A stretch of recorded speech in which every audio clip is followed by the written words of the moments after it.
ગુજરાતમાં ફરી સક્રિય થશે વરસાદ, ઓગસ્ટના મધ્યમાં ભારે વરસાદની શક્યતા.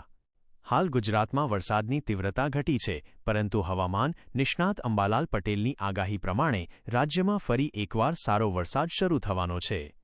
ઓગસ્ટ મહિનાના મધ્યભાગમાં રાજ્યના ઘણા વિસ્તારોમાં ભારેથી અતિભારે વરસાદ આવી શકે છે. વરસાદ ફરી સક્રિય થવાના મુખ્ય કારણો. આશ્લેષા નક્ષત્ર. 3 ઓગસ્ટથી સૂર્ય આશ્લેષા નક્ષત્રમાં પ્રવેશ્યો છે, જે વરસાદની શક્યતાઓ વધારે છે. સ્થાનિક સિસ્ટમ અને સાયક્લોનિક સર્ક્યુલેશન. 6-12 ઓગસ્ટ દરમિયાન સ્થાનિક સિસ્ટમના કારણે છૂટાછવાયા વરસાદી ઝાપટા પડી શકે છે. મઘા નક્ષત્ર.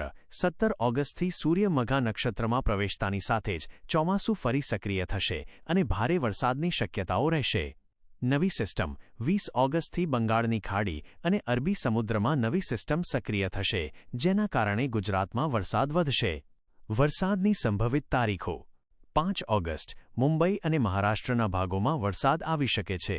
6-12 ઓગસ્ટ દક્ષિણ સૌરાષ્ટ્ર અને દક્ષિણ ગુજરાતના કેટલાક ભાગોમાં છૂટાછવાયા ઝાપટા પડી શકે છે. 18-22 ઓગસ્ટ આ સમયગાળા દરમિયાન રાજ્યમાં ભારે વરસાદ થવાની શક્યતા છે.